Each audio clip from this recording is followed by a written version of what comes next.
Happy evening, everybody. So after that fantabulous Sunday, we are back to amazing Monday. Yeah. All right. So from today onwards, we'll be starting with accounting standard-driven topics. Okay. Our predominantly our CA inter syllabus has now only accounting standards. Hardly like probably two, maybe you could say 4 or 5 topics are there other than accounting standards. So mostly 90% of your syllabus or around 80 to 90% of your syllabus consists of accounting standard only. So before I start with the standards, we'll run an intro of the standards. Meaning, why is accounting standard necessary? Who frames it? What does accounting standard in reality do? So there's a small topic called introduction, overview and applicability of accounting standards. We'll start with that. Once we are aware of this, then we will dive into each standards one by one. A small topic. But one thing is this particular applicability of accounting standard topic, or maybe first I'll tell this. Sir, I think introduction and overview of accounting standard is one topic as per ICI, and applicability of AS is separate standards. But conceptually, there isn't much concept, so I have merged those two and made it as one topic for us. But in ICI, these two are separate topics. Separate, yeah. But don't worry, we have combined it and made the relevant things into one over here. Okay. Particularly for the next maybe 2-3 attempts, this topic could be considered as little important, maybe for 2-3 marks. Why? There is an amendment which has happened in this particular topic. So this particular topic has got amended.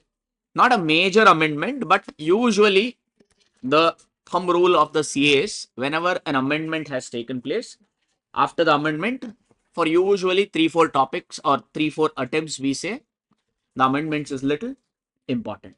So in that sense, I would just, that way everything is important. So you don't have to suddenly wake up. Okay. All right. Easy only. Hardly if it comes also, maybe maximum 2 to 3 marks, if at all it comes also. But still, it gives you the gist of what is AS, etc., etc. So we'll run it by. Okay. And by mistake, I think for you people, I had actually made this amendment, updated. I think I mailed it to the team old notes before this note. So I think the thing that you have printed, no, I think just 8 pages, that the old part is amended. I asked the team to send this PDF in the WhatsApp. Is it okay? Right? The first 2 pages are same. The last 6 page ka questions are changed. It's from ICI only. Is it okay with you? All right. So don't worry, we don't have much numerical questions over here. It's all theory, small concepts. Fine, Ajay. So and all that is again from our mother body notes only. Okay. Nothing else. Recorded, guys. You don't have to worry. The right notes will be uploaded for you people. Okay. Yeah. Did you forgive me for it? Yeah. Okay. Now, pakka na. Dil se you have given me forgive. Okay. So let's. What? Compensation. Okay. Today I will take 15 minutes extra. Okay. Na. For me, I should get punished, no da. Right? For the punishment for me is one day I will take half an hour, 1 hour extra. That's a punishment for me. Okay. Thank you, discount. Okay. Mm. All right, people. Shh, shh, shh, shh, shh, shh. Okay. Let's get started. First of all, shh, shh, shh. Okay. Accounting standard means what? Or first of all, we'll just go one step back. Why do you think an accounting standard is necessary? See, accounting standard basically gives you a guidance on accounting. If I have to tell in simple terms what is accounting standards, there are many standards, 27, 28 standards are there. They only give you the guidance on accounting. Sir, we already have beautiful golden rules. Personal account, debit the receiver, credit the giver. Oh, real account, debit what comes to, credit what goes out to. Nominal account rule, debit all expense loss, credit all incomes gain. So basically all the journal entry part will be taken care using the golden rules, right? That means we have, right? We 2 years, 11th to 12th, full 2 years, we adjusted with golden rules only, no? Now why the hell this accounting standard? Chumma extra nuisance for you, extra nuisance for me. Correct, no? Why do you think AS I'll call accounting standard going forward as AS. Why do you think AS is necessary? What's your name, Macha? Arnav is saying to maintain. To maintain uniform. Okay, uniform. Okay, uniformity. Fine. What's your name first? Samra. Arnav Samra. Okay, two more names into. Okay, Swaha. What were you saying? Samra. To make financial statements comparable. He's basically, she took the North Indian masala, made it a South Indian masala. Yeah, he said uniformity. She's saying financial statement comparability. More or less, I think it aligns. Okay, what else now? Someone is saying, better presentation ante. Online people are saying take our comments. No, we are also there. Someone typed one para only. Poda. Write in one line, no da. 8 lines and all. Where do you charge GPT da?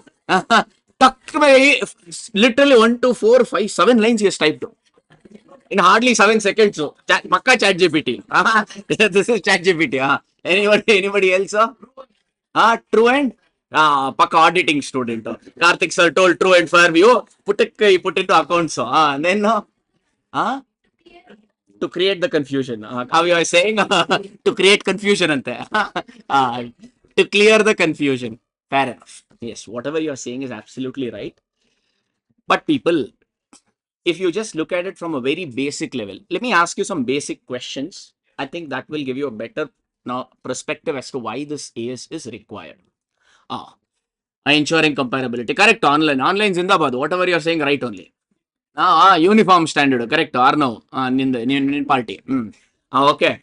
Now, people, let's say we have property, plant, and equipment. Now, we don't call it as fixed asset anymore. We call it as property, plant, and equipment. Just the name change. Now, for PP, we depreciate the asset. We have learnt a few depreciation method. Can you call out the depreciation method? We have straight line method. We have WDV method. We have annuity method. Machine R method. Many methods we have learned. Okay, now I ask you a question. I am the company. I have a machinery. Should I follow SLM or should I follow WDV? I am the company. I am the company ka owner. You are my accountant. I am asking you, should I follow SLM or should I follow WDV? What do you think? Whatever company feels, whatever you want, you do. Okay, then one day I will charge SLM, one day WDV. That's my feeling. You should not hurt my feeling. You said whatever you want, you do. You should give the reasons. So, okay. But are you getting the point over here? What point? You need some clarity about how to choose. There has to be some guidance. Otherwise, people are nuisance. Yes or no? There will be sunky, crazy people like me. One day SLM, tomorrow WDV. Again, day after tomorrow SLM. Possible that people may resort things like this. So you need some guidance.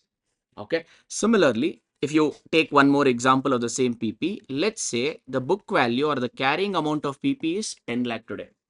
But its market value today is, let's say, 2.5 crores. Because mine, PP, is a land. Land I don't depreciate. I bought the land 10 years ago for 10 lakh rupees. Today, its value is 2.5 crores. Now, the question I am asking again as a company is, should I show my land at 10 lakh, which is historical cost for me, the price I paid to buy the land, or should I show the asset at its current today's market value of 2.5? Which one should I show? Some company may go for this, some may go for that. Possible. Again, there's some confusion. So we need some clarity. That clarity is given by accounting. Danaji, I just gave you a simple example of this. Like this, you have 101 confusion areas where there are multiple treatments possible. So if any guidance was not there, means everybody would have done their own thing, which would have made financial statements totally uncomparable. As somebody pointed out, we want the financial statements to be comparable or uniform, right? So if these were not there, people would have done their own manmarzi or whatever they wanted, which would have created some confusion. Okay, Ji, that's the overview. Fine, now people, like this, there are 101 confusion areas. You will get to know as and when we dive into each standard. Did you get the meaning or requirement of accounting standard for the time being now?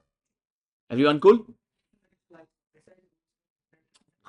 You could say accounting standards are rules, which gives you clarity over this confusion. Done? Perfect. Okay. Online is okay. Fine. All right. Now you got to know the reason why we need accounting standard. Now, what is this accounting standard? Accounting standards are simply some written policy document, some document. It's basically a published document, right? Who will frame this? Our mother body. Mother body as in ICI. ICI, we have taken the lead in forming the accounting standard. But we are Karna, Darala Prabhu Karna we are.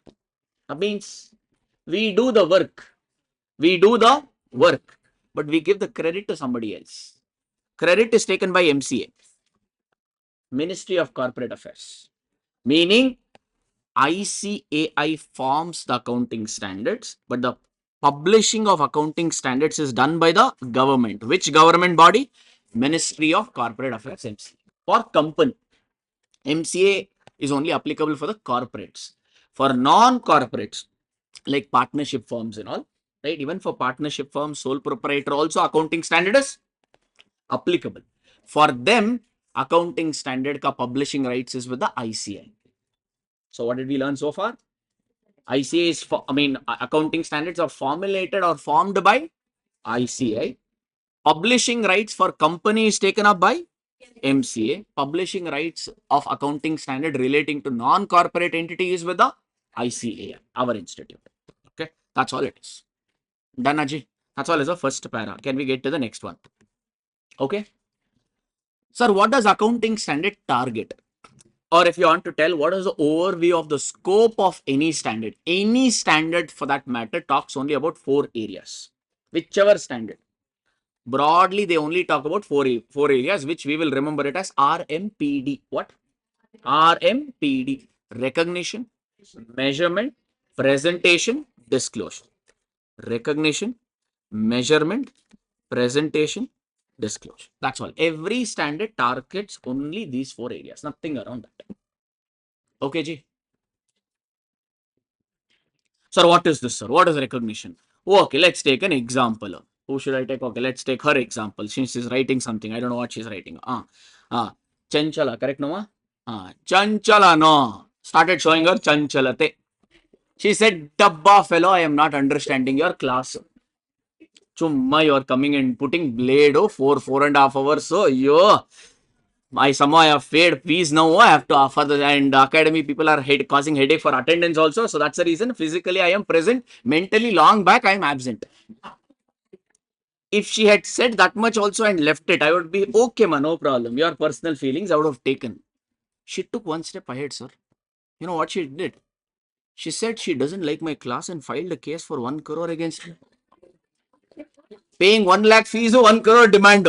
Nah, not even 1 lakh, 10,000 you paid, amma. Okay, so she filed a legal case against me. She filed a legal case against me demanding how much compensation? 1 crore. Okay, Ji. All right, case is going on now. Now we are talking about SO. Okay, I'll write my name fully. Let marketing little happen. Okay. Now, in my books, should I show this as a liability? She has filed a case. Now case is going on. Case may go on for maybe 1 year, maybe 3 years, maybe 5 years. It's not in my hands. It will be decided now by the court. Now what should I do for this 1 crore? Ignore.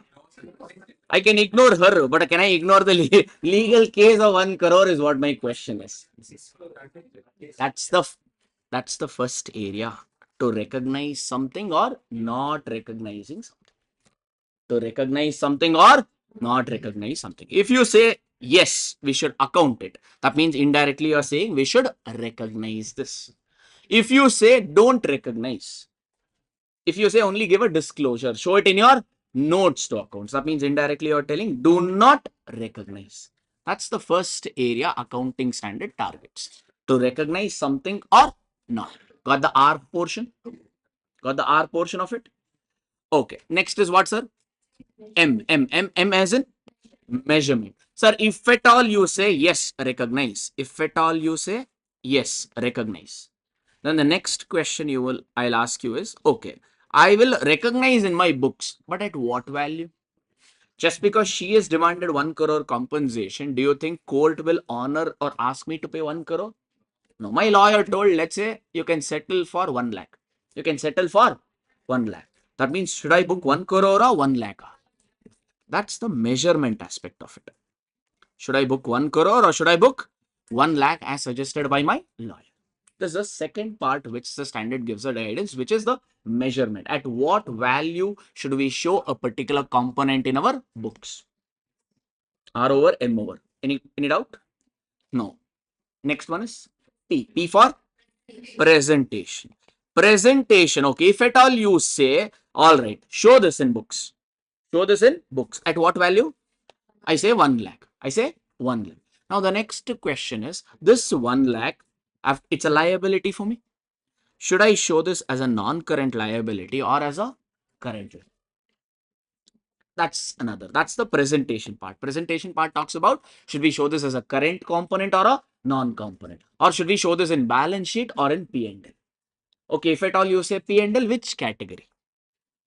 Like this. That's the area which accounting standard gives the guidance on. That's the presentation part. Where to show. In balance sheet means which category in balance sheet. In P&L means which category in P&L. That's what is the presentation aspect which accounting standard is trying to target. Danaji, don't worry about this example. More about this, the guidance is given in accounting standard 29 for this. You will get to that maybe after 1 month. That way you will get to know what should we do all for this. Okay, for the time being, I'm just giving you an example to just give you an overview about RMPD. Danaji. Last aspect is what? Disclosure. Disclosure means disclosing notes to accounts. See, just like that. Suppose I make a provision. I create a provision for, let's say, 1 lakh rupees.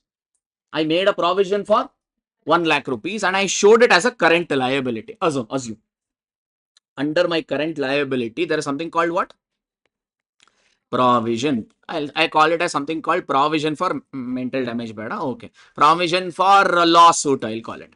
So I created a provision called provision for lawsuit. How much? 1 lakh. And I'm showing this in my balance sheet at what value? 1 lakh. Under current liability. Now, will any user of financial statement understand it? Somebody who's going through my balance sheet, will they understand provision for lawsuit 1 lakh if I show it under current liability? No, they need more information. Why this lawsuit came, how it came, when it's expected to get settled. Don't they need more information about this? That's the disclosure part which accounting standard is trying to target. So don't just show, give some additional information so that the users can understand that component better. So in my notes to accounts, I will give a little bit of story. So and so person has filed a case against me demanding this. So some 3-4 lines ka justification I will give. So that way user can understand this component little better. So this is disclosure is basically what, sir? Additional information given. This is the overview of or scope of any standard. RMPD, recognition, measurement, presentation, disclosure. Second aspect, Damaru. Any doubt to carry on? Move forward. Okay, G. All right. Benefit of standards, all of you have already told. One benefit is it standardizes. Standardizes means it brings in some uniformity. Since accounting standards are rules, every company has to follow the same. It's not like for you red means go, for me red means stop. No, red light in traffic means for everybody it is stop. So accounting standard brings in the uniformity. Okay, meaning accounts become standardized. Every company will start following the same thing. Because everyone is following the same thing, the financial statements are not comparable or they become comparable. They become comparable. So that's one of the advantage. And additional disclosure also. Sir, additionally, do you think if the choice was given to company, any company would like to give additional information about all this? See, all these are happy news or sad news? Sir, if it's happy news, we will write 10, 10, 10, 10, para story we will write. Yes or no? I did this, I went. But if it is a sad news, Correct? No. Yes, no. And of course, in your context, though, it is better, I think. Yes, no. If we like some person in your life, if you like some person, we will not tell that person. We will tell the whole world. I like her, macha. But never approach her and say I like. No, no, no. So that way, same goes for company also. If the choice was given to the company, if the choice was given to the company, they would never disclose. Majority of the company would not like to disclose additional information, especially if it is a sad news. Happy news, they don't mind. Sad news, additional disclosure, they would have not given. But now accounting standard requires, right? Additional disclosure should be given means it should be given. That's all. Happy na, sad, that's your drama. Correct? So, because of the requirement of additional disclosure, user can understand financial statements better. So, these are some of the advantages. Again, not that very important to quickly we are reviewing it. 3 components done. Like we have around 7-8 concepts overall in this topic. 3 are done. Another 6-7 more to go maybe. Can I move forward? It's a simple topic. And then now they're getting excited. They'll get break soon. Anta. You don't know my creativity. Wait. Okay. I'm known to put blade. Next, next is a standard setting process. Standard setting process means how does a particular accounting standard usually get framed? How an accounting standard usually get framed or formed? Sir, as I already told you, who has taken the lead in forming accounting standard? ICI. Our mother body Zindabad. We are the, we don't get the credit for it, but we do all the work. All right. Now, ICI, how does accounting standard get formed? ICI has formed a body or a board called ASB, Accounting Standards Board. Accounting Standard Board. They have formed this board. Now, what will this board do? The board will formulate the standard. That process only I've just given it over here. First step, what this board does is they will identify for which area a standard is necessary. For which area do we need to form an accounting standard? For investment or property, plant and equipment or inventory or provision. Like this, they will identify for what particular area or component we need to formulate a standard. That's the first thing. Okay, Ji. Right? And ASB is a board. It will have many members. As they say, no, too many cooks spoil the dish. If you want to make the dish good, means there should not be too many people. There should be some experts. A few experts will do the job. Yes, sir. The next step is that only. ASB will form some committee called study group. They will form a committee or a study group. That study group will have experts in that area. Suppose they decided that we want to formulate a standard for PP. We want to form a standard for property, plant and equipment. Now, whoever is expert in that particular PP area, right, they will include such members in the study group. The study group, no, they will do all the research and they come out with a draft accounting standard. This particular study group will do all the mehnat, all the work and come out with a draft accounting standard, temporary accounting standard. Once the temporary accounting standard is ready, they will circulate, pamphlet, distribute to whom? All the interested parties.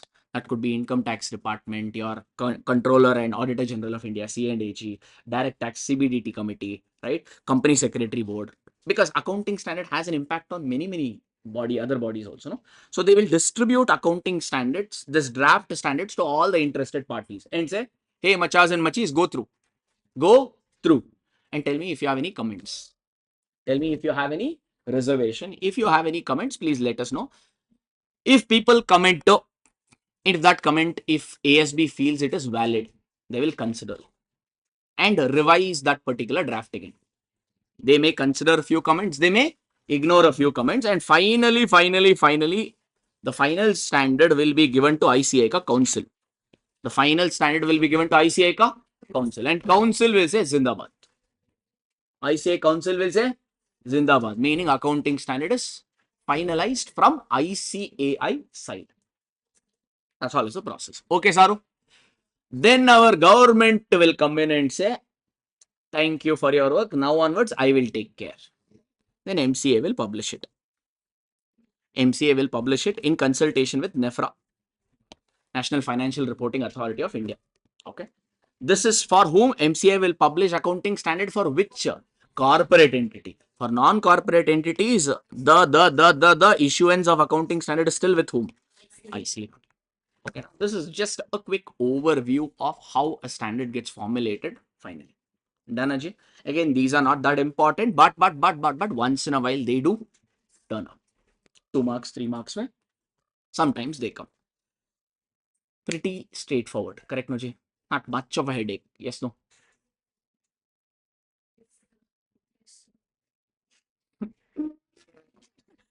Don't worry. Little. Yeah? Okay. That it is there means we have to cover no. I believe in that. Huh? Okay. Now, people, don't worry. Standards are very interesting, to be sure. I mean, especially, yeah, let's talk about other things maybe at CA final level. Oh, here it comes. Ind AS. No, they read my thoughts. Ind AS. What is Ind AS? What is Ind AS? NEFRA का full form is there here, ma. National Financial Reporting Authority. National Financial Reporting Authority. NEFRA. Okay, now first para only it is there. Hmm? How many AS is there, sir? Uh, 32 were there, number wise. 3 is not applicable because it is withdrawn. Few are removed. So overall, maybe 26 could be. 26 standards roughly are there. Okay. And get used, or one thing I would say is when you're learning accounting standards, learn them properly, because many standards, we'll see about 8 to 10 standards at CA intermediate straight away push to CA final. Same, cut, copy, paste. Just the name change. Here it is AS, there it will become Ind AS. So, and moreover, when you practice also, this is something which will help you in your practice. Some people who would want to will take up Ind AS specializations and all. So, accounting standard is a topic which could be your long run mein bread and butter. One of your area of practice. So that way it's important, I would say. Okay. All right. Now, people, Ind AS. We'll just go through. I don't know why they put in Ind AS, because Ind AS is a topic which is not applicable in your syllabus. It is there in your CA final. But little bit they have put in. Since they have given, ICA has a choice to ask some questions around it. So quickly I will tell you. Again, this is a topic which plays around your memory. It's a pure mug-up topic. You don't have to, there's no logic over here. There are some limits you need to, numbers you need to remember. Based on that, some questions are going to turn up. Okay. Ind AS. What is this? Sir, there is two things, AS and Ind AS. In our CA inter syllabus, we'll be studying only AS. AS अला मगने.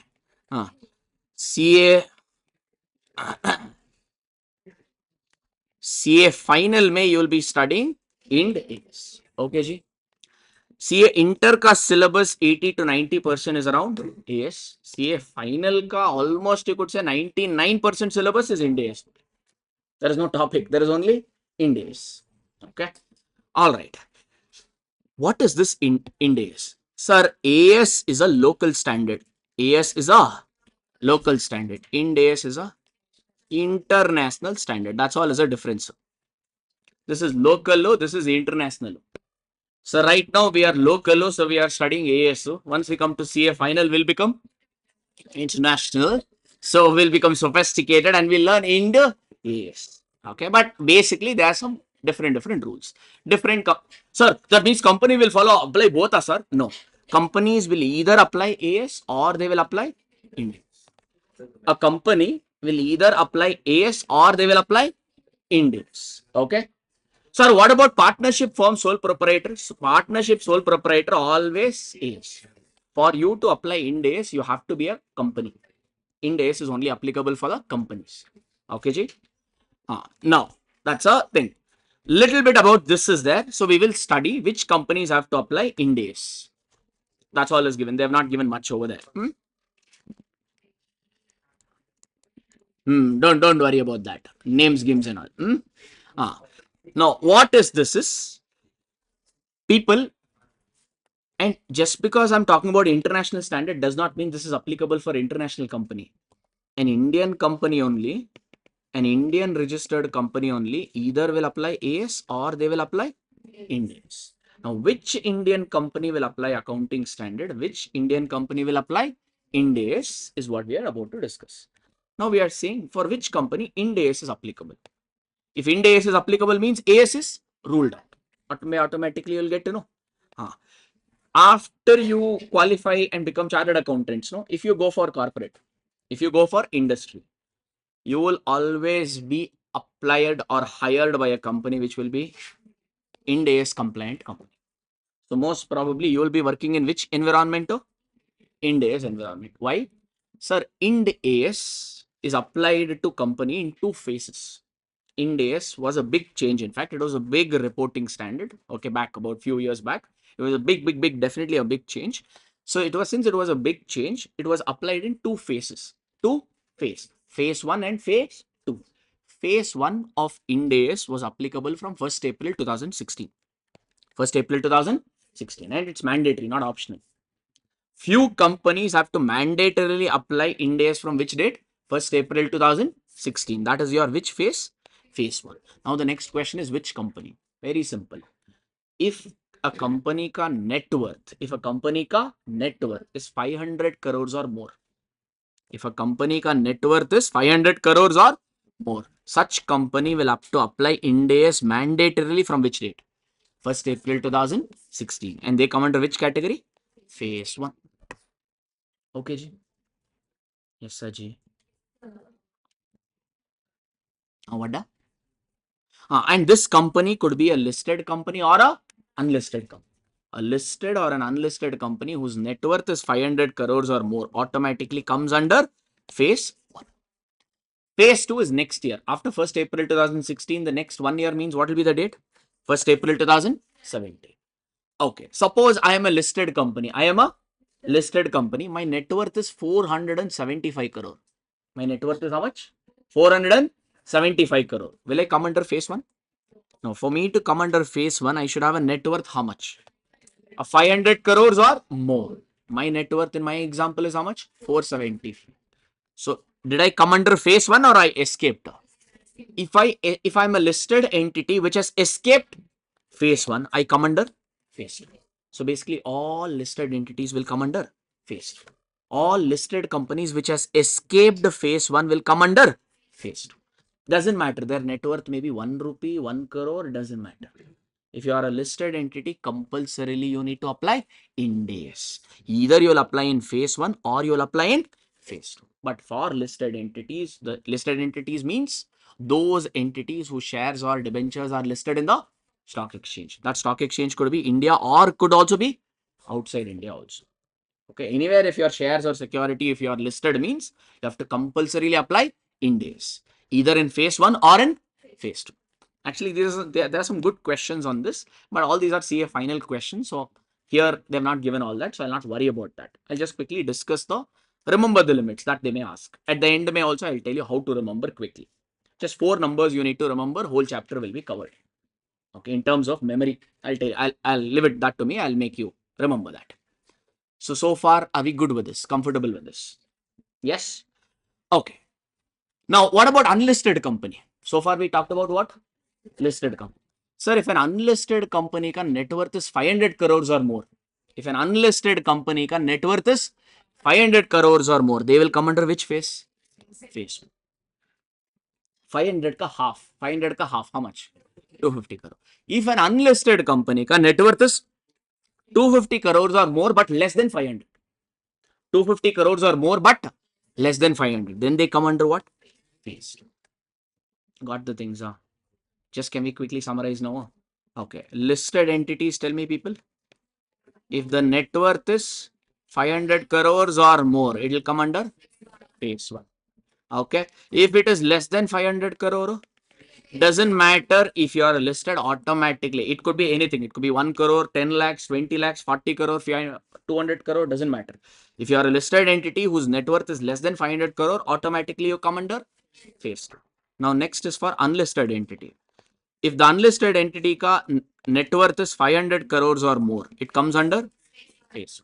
Then half of this. What is half of this? 250 crores or more. Then you come under phase 2. That's all. Yes, sir, people. Sir, there is an unlisted entity whose net worth is 249 crore. There is an unlisted entity whose net worth is how much? 249 crore. Will Ind AS be applicable for them? No. That means they'll have to apply. Yes. So, got it. Huh? If Ind AS is not applicable, then they will be applying. Yes. So, that.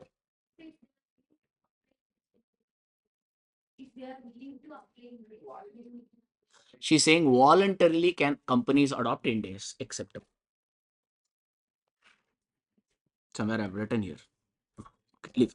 Voluntary application is allowed. Even if the limit is not satisfied. Like here, unlisted company ka net worth, how much I told here? 249 crore. 249 crore. Is the limit satisfied or failed? Failed. So ideally they should apply what? Accounting standard. But company is saying, no, I will still apply Ind AS. Can they do so? Yes. Voluntarily application of Ind AS is allowed for normal companies. Done, Ajay. People usually will not follow, but anyways, that is okay. Reporting requirements, I'll not go into that. There is a way to calculate this net worth and all. It is not there in your syllabus, so leave that out. There is a particular way to calculate it. Share capital you have to take. You have to take certain reserves, exclude a certain reserves. There are few things to be done. Calculation is there, which is not there. These are some 2-3 marks question in CA final usually. There we'll take it up. For now, let's worry about the things which are there in our syllabus. Not worry about some which is out so far. Understood, people? Pakka na, people? Now, people, Ind AS is family affair. Ind AS is what? Family affair. Family affair means? Sir, suppose there is one company called Yes Limited. Suppose there is a company called Yes Limited. Now, Yes Limited has a parent called P Limited. Because P Limited has 90% equity shares of Yes Limited. That means P Limited is the parent company. If one company has more than 50% voting power in the other company, we call that company as, in Ind AS terminology, we call it as parent. In AS terminology, we call it as holding company. And this S Limited becomes subsidiary company. Okay, Naji? Now, this particular S Limited, they also have 50% control in one company called J Limited. They have, let's say, 30% in one company called, let's say, A Limited. This is a structure. Okay, na? Now, this is holding company. This is subsidiary company. I think that is clear for everybody. Okay. Sir, if S Limited has 50% voting power in one company, we call J Limited as our joint venture. J Limited, we call our joint venture. And if we have 20% or more voting power, if we have 20% or more voting power, but less than 50, then we call A Limited as our associate company. As our associate company. We will talk about all about this. Okay. This will come in your AS 21. These two will come in AS 21. This one will come in AS 23. This one will come in AS 27. Okay, Ji. And this is 5 standards in CA final also. Okay. Consolidation is a big ticket topic at inter also, at final also. We'll talk about the accounting adjustments later. But the terminology, is it okay now?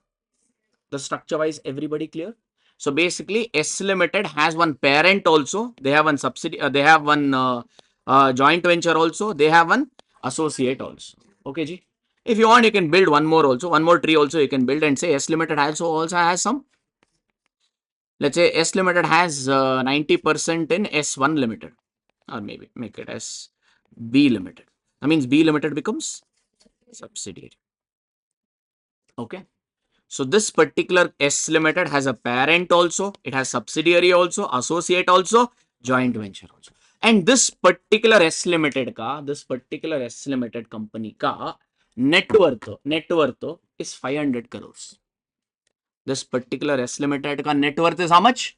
500 crore. If their net worth, or maybe let's make it as 550 crore. Okay.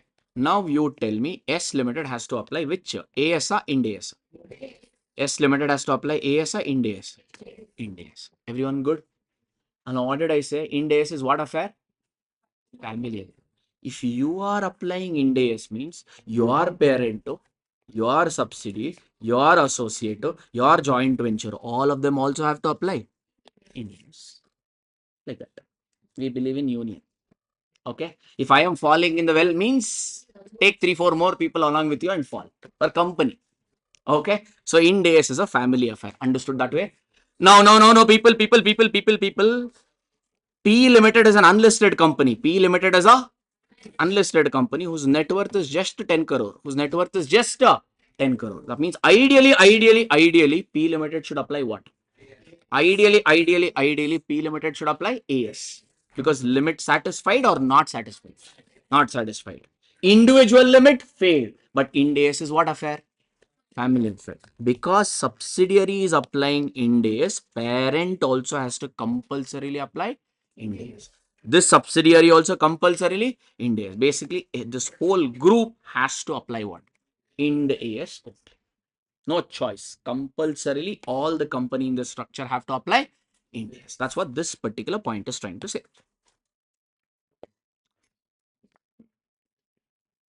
Got it, huh? Usually, we have some questions on this also. Since they have not built a question, I've just constructed an example. So, if at all they build a question now, would you be able to answer it, tackle it? Easy only, no? Like this, they will build in numbers, that's all. Whatever I gave it to you in graph, they will tell it in words. And they will say what need to be applied. That kind of question for 2 marks can come. So far, not come. But sometimes ICI is known to give some out of syllabus questions also. Rarely, but yes, it can come. This is about the phase 1 and phase 2 application of Ind AS for the companies, both listed as well as unlisted. Okay, Naji. Sir, what about banks or insurance? So for banks and insurance, currently Ind AS is not applicable because there are certain provisions in Ind AS which are clashing with IRDA and RBI norms, which banks are telling and insurance company are telling we are not yet ready. So currently, banking companies and insurance company are still not under what scope? Ind AS scope. Currently. That's the way status is. Sir, what about NBFC, sir? NBFC means non-banking financial company. Non-banking financial company. Yes, sir. NBA, listen to my sentence carefully. NBFC ka limit same. NBFC ka limit same. Same as what? Above. Only date change. Only date change. 2 years go ahead. 2 years go ahead. What was phase 1 ka date? 1st April 2016. For NBFC, it will be 2 years ahead, which will be 1st April 2018. Here, phase 2 ka date, 1st April 2017. Move 2 years ahead. It will be 1st April 2019. Limit, gimit, everything same. Okay. Now tell me the limits. Let's see how well you remember. NBFC ka limit you tell. First, if you are a listed NBFC or unlisted NBFC, doesn't matter. If your net worth is 500 crores or more, you come under phase 1 and the date for you is 1st April 2018. Okay. Second, phase 2 means if you are a listed NBFC, your net worth is less than 500 crore. That means you have come under phase 1 or escaped phase 1. If you are a listed NBFC who has escaped phase 1, automatically you come under phase 2. Net worth could be anything, doesn't matter. And then unlisted NBFC ka half of what? 500 crore. 500 crore ka half is what? 250 crore. If you are an unlisted NBFC whose net worth is 250 crores or more but less than 500, you come under phase 2 and Ind AS will be applicable from 1st April 2019 onwards. Okay, ji. But for NBFC, voluntarily application of Ind AS is not currently not permitted. For normal companies, voluntarily they can apply Ind AS. For NBFC, voluntary application of Ind AS currently is not allowed. That's all as a distinction. Okay, ji. This is about your Ind AS ka drama. Banks and insurance company, as I told, Ind AS is not yet applicable. We'll talk about the influence and all in AS 18 macha, related party disclosure. Don't worry about that. But just know that Ind AS is what affair? Family affair. More about that influence or relationship or how it is and all. Accounting standard 18, related party disclosure, talks about that. Same thing goes in Ind AS 24 also, related party disclosure. 2 are over. Yes, sir. NBFC ka Ind AS applicability is also family affair. Meaning, If NBFC is applying Ind AS means their parent, their subsidiary, their associate, their joint venture also have to apply what? Ind AS. Okay, Ji. That's it.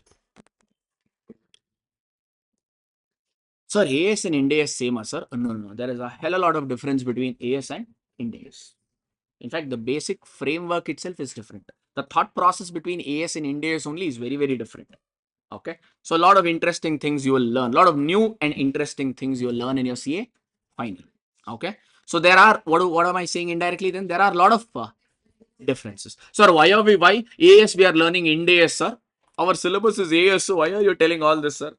You are barking at the wrong tree, macha. ICI put it in their content syllabus means I have to tell no. Otherwise, you will put bomb on me, no. But it is there in syllabus. He skipped off like that. You will comment, no. I don't want to take that comment. So 2-3 minutes, I'm putting blade. Okay, yes, this is a syllabus which is tested with the numbers, numericals, case study, questions at final syllabus level. But it is there in our book. So little bit we are studying. Hanji, what's your name, Macha? Yesterday you told, no, Jeevottam, correct. Huh? Yes.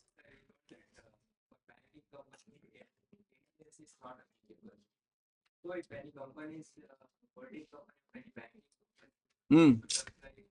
He's like, Magna, wait. So you see, on one hand, you are telling Ind AS is family affair. Oh. Now there is X Limited. Oh. X Limited is controlled by SBI. S Limited is controlled by SBI. Tell what you'll do now. X Limited is following Ind AS. You told Ind AS is family affair. Oh. And you're telling banking company should not apply Ind AS. Isn't it controversial? It is controversial. SBI will still follow what? Yes. That family affair wala that concept will apply for the normal companies. The moment banks, insurance company comes into picture, this family you have to break up with it and apply it individually. Okay, na? And now breakup concept will hold good. Understood? Bank means always AS. Family affair ruled out. Good question. For NBFC. Then again, see, these are all like what it is SPC. NBFC is again governed by RBI principles, right? So RBI many provisions. What you're asking, see, I mean, I know that this doubt has come into you, but when you study Ind AS, you will get a better clarity over it. You've heard about NPA norms, non-performing asset norms. Usually, as per the RBI norms, you make NPA based on substandard or doubtful D1, D2, 3. But Ind AS gives you a different method altogether. Okay, there is a different method of creating that provision. For that, you need a lot of data. A probability approach is used in Ind AS. You'll study in a CA final financial instrument topic, Ind AS 109, which banks and all are telling we are not ready. We don't have that data. And banks does not have one asset. They will have loan. For a bank is an asset. They'll have one loan or thousands of loan. Thousands of loan and thousands of people will default also. So a bank is saying we are not ready to work out like that. Because we don't have data, we have to hire a lot of consultants. We'll have to take a lot of tuna. Our profitability will be gone. So we are not ready. So on that ground, they have introduced these provisions there. So basically, considering the practicality, they brought in all this. Okay. Hanji, that's good. You're thinking. Okay. Sir, X Limited is 550 crore. Holding company is 260 crore. It is phase 1 or phase 2? Some doubt is there here. Okay, one doubt has come out. X Limited ka net worth is 550 crore. I don't know why they're asking. This is a CA final. But okay, no problem. It has come. I'll not discourage. X Limited ka net worth is how much? Is, sir? 550 crore. That means Ind AS applicable. Yes, which date? Phase 1. Now they are saying X Limited has a parent. Okay, as a holding company. H Limited, let's say, has 95% in X. That means H Limited is a holding company. Now, holding company ka net worth, he's saying is 260 crore. 260 crore means ideally limit wise, if you test, it comes under phase 2. So his question is phase 2. Should H Limited apply under phase 2 or phase 1? Sir, Ind AS is a family affair. No. Moment this applies Ind AS, in the same year, H also has to apply Ind AS if it's a normal company. So to answer your question, this will also come under P1 category, phase 1. But don't, I personally suggest don't use your mind too much on this. wasting your time and energy because may not be part of your syllabus. Good, you're thinking. We have at least 10 questions on this in CA final. Just around this concept. Easily 10 to 12. But you'll have to wait 1 year to get there. I suggest you wait. But now, 2 years. Articleship. I thought after CA inter exam, immediately you will start studying. He told no. 2 years I will wait only and I will study. Good for you. No problem. But anyway, it will come little later. Can I leave that at that and move forward? Hanji. Now, people, there's one last concept called carve in, carve out. Carve in, carve out. What is carve in, carve out? People, we have something called IFRS. We have something called IFRS. We have something called Ind AS. We have something called IFRS. We have something called Ind AS. IFRS is International Financial Reporting Standard. Okay, this is a global standard formulated. In India, what we have done is, we are Indians. Even when Domino's opened in India, they were a failure. You know this? Because they sold the pizza which was sold in US. We were like, oh, yeah, pizza na idu. Nammane nayu tinnala idu. Right? Our dog also won't eat this pizza. That was our mentality. Because usually, I think the foreigners, what I've heard is they prefer that little less salt, little less masala, spice. So for us, spice runs in our blood, though. Right? The moment we eat something, if our tongue doesn't burn, no, and tomorrow something else doesn't burn, no, yeah, right? We don't get maza, right? So for us, spice is our life, yeah. Whether it is in our food or in our life, we definitely need a spice. Yes, masala. So in standard also, India is saying we want masala. We want masala. So India has not copy pasted IFRS. India inspired.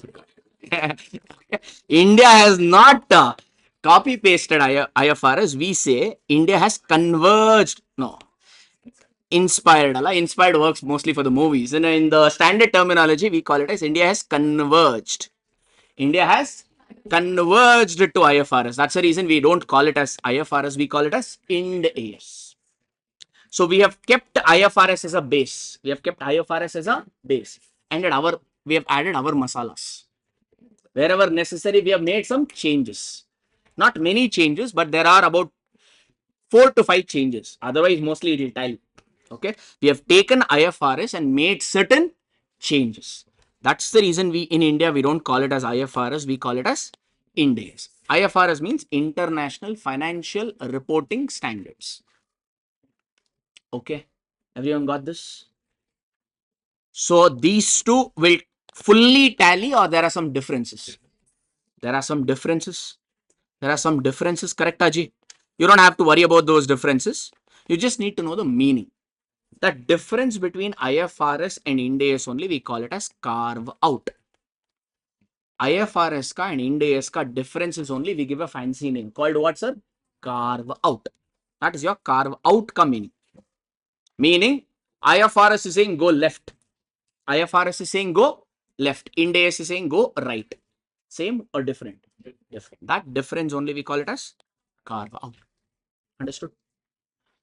Carve in means extra guidance. Carve in means extra guidance. If Ind AS has given some extra guidance, okay, the IFRS has, let's say, 3 points. IFRS, let's say, has 3 points. Ind AS has, let's say, 5 points. IFRS has 3, Ind AS has 5, right? So is it different or extra? Extra. That extra 2 points only becomes what, sir? Carve in. Differences are called as carve outs. Extra guidance, we call it as carve in. That's all it's a meaning. Just in case it comes for 1 or 2 marks, you may have to remember them. That is the first, that's all is the first aspect of this particular today's session, which is introduction and overview of AS. Everybody cool? 2 minutes quickly, we'll recap and solve some MCQ question. Okay, 2 minutes, everyone pay attention. One part is over, another part if you do, this chapter is over. That's it. Okay. Accounting standards are basically written policy documents. Who will frame these accounting standards? Our mother body, ICI. But for company, who will take the publishing rights? The government. Which government body? MCA, Ministry of Corporate Affairs, in consultation with NEFRA. For non-corporate entities, ICI ka accounting standard ka publishing rights is with the ICI only. That's the first point we learned. Okay, then as I told, accounting standards, any accounting standard for that matter, cover only 4 areas: RMPD, recognition, measurement, presentation, disclosure. Recognition means to recognize something or not. If you have to recognize, means the next question will be at what value should we recognize them? That's the measurement. Then P for presentation. Where should we show that component? In balance sheet or in P&L?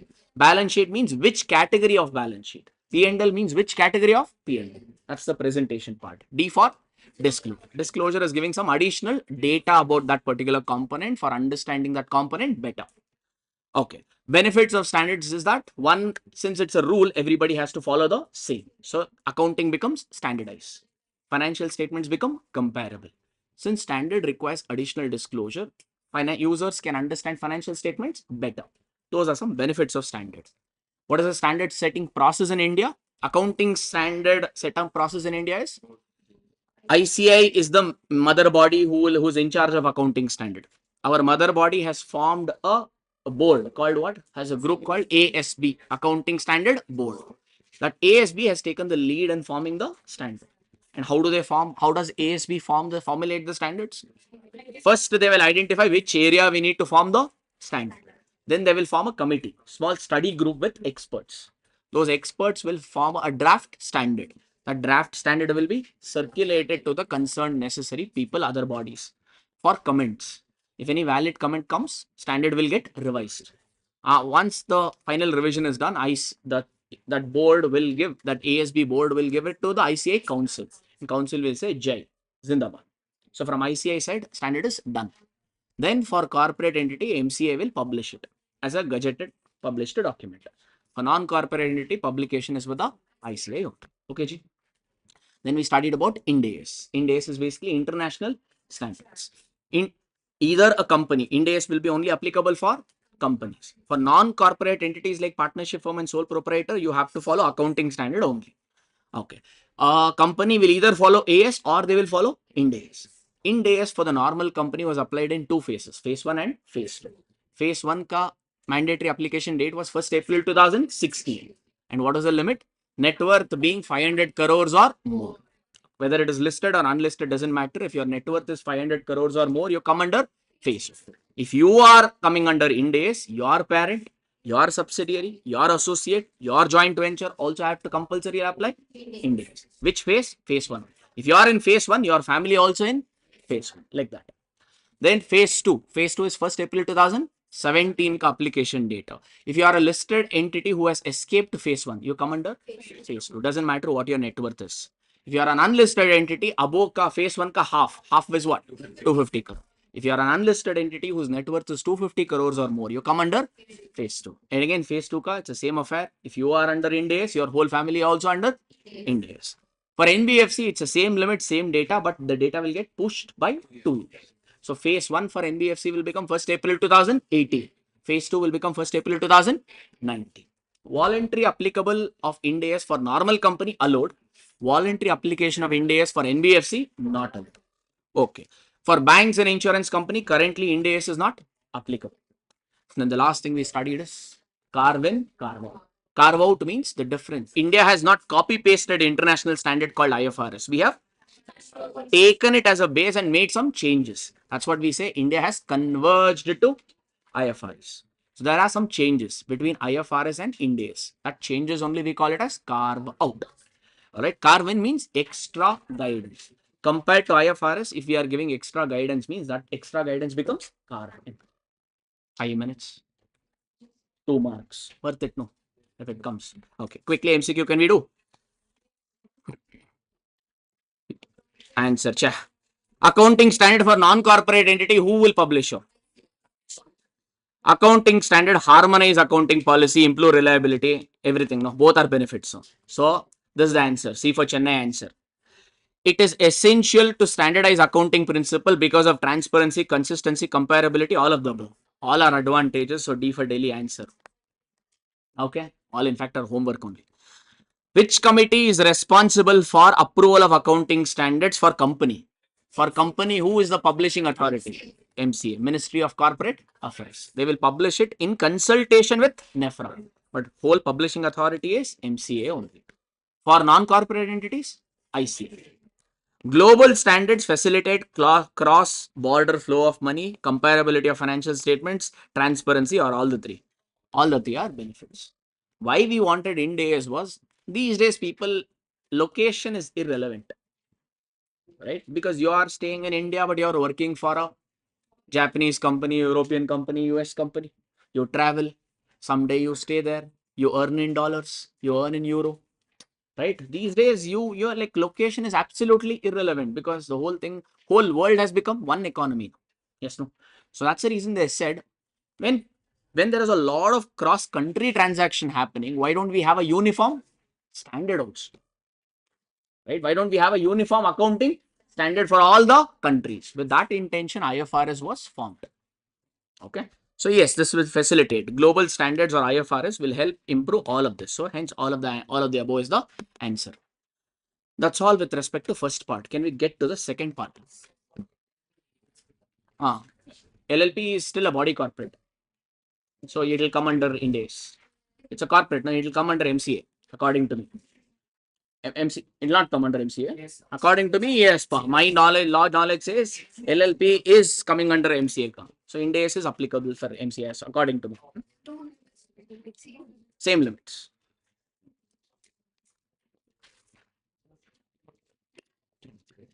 Next one, Paklama. Now we'll move into the accounting standards. Which company have to follow accounting standards? Basically, you know the company. Whichever company is not following Ind AS will apply accounting standards. Yes, sir. But there also there are some extra benefits given there that we will see. Now, people, first aspect is applicability of accounting standard. For which and all companies or non-companies, non-corporates, AS will be applicable. A simple thumb rule of AS is if you are doing any commercial activity, whether you earn profit or don't earn profit, doesn't matter. AS is applicable. If your activity is commercial in nature, business in nature, then you automatically have to apply what? AS. But if your activity is pure charity, meaning on one hand, when I collect money, whatever money I have collected, I will donate. Few companies charity do that only. They accept a donation and they spend those donations. Their intention is not to do any business. Their intention is just to use the money, raise the money, use the money. Yes or no? So if your business is that, then AS is not applicable. As long as your business is commercial in nature, you have to apply. Dhanna ji, correct ji. And this is the AS ka broad application framework. Basically, you'll have to undertake some what activity? Commercial activity. But if you're doing totally non-commercial activities like accepting donations and giving it to flood affected people like this, then AS accounting standards are not applicable to you. Okay, ji. This part, no, in this part there is some amendment. In this part, there is some amendment. That's what your notes, the class notes, what is printed, and this part may not agree. It's fine. It's hardly like 2-3 pages. Not too much of content also. No need to worry about it. Now, in this part, no people, I'll tell you, for non-corporate entities like sole proprietor partnership firm, Ind AS is applicable or accounting standard? Accounting standard is applicable, correct? No. Earlier, no, I don't know why, ICI, had made that part little complex. Non-corporate entities part was made little complex. Non-corporate entities was categorized into 4. We had some 4 categories for non-corporate entities called level 1, level 2, level 3 and level 4. Okay, that given certain limits. When you become level 1, when you become level 2, when you will come under level 3, when you will come under level 4. Maybe ICA thought it's too much. It is too much. Now they said let's not have 4, let's only have 2. So it's reduction. So one way is actually old syllabus was more content, new is less content. So amendment is not really extra, amendment is reduction. That's the amendment which has happened. Earlier we had 4 levels for what entities? Non-corporate entities were categorized into 4. Level 1, level 2, level 3, level 4. Now you don't have 4, you have only how many categories? 2 categories. This amendment came into effect. Remember the date. This amendment, MCQ questions, no? So straightforward MCQ can come. This amendment came into picture on 1st April 2024. From 1st April 2024 onwards, this particular amendment is applicable. And how many categories are there now in non-corporate entities? 2. Those 2 categories are MSME and large entity. Now your non-corporate entities are broadly classified only into 2. What is that? MSME and large entities. MSME means micro, small and medium entities. Micro, small and medium entities. If you are not an MSME, automatically you become large entities. Okay, sir? Yes, sir. Yes, you should answer little, sir. Sir, why this category, sir? Oh. No, people, before I dive into the standard, I told roughly there are 25, 26 standards. Number wise, there are more. Few standards are withdrawn. So net may, if you check, there may be 25 or 26 standards roughly. Okay. Now let's say you completed accounting standard syllabus. Okay. Assume that the class is over. Assume that we are on Feb 19th now, or maybe February 17th. I think they told us the last date for me. February. She's saying that much. So many days I have to see you. So much, compensation. Next teacher will compensate. I will escape. Okay. No. Come back. Come back. That's the reason extra information we should not give. Somewhere else only they'll go off. So now imagine that accounting standards fully you have learnt. Okay. Now, after the class, so when break is given, normally you go for chai or maybe something extra. I don't know. That's your personal choice. I'll not comment. Oh, yeah. All right. Let's say you are aram se chipping chai. Copy, na? It's copy. Okay. All right. You are having your coffee. Right. Now, people, by default, you are very curious. Extra cholesterol in your blood. Okay.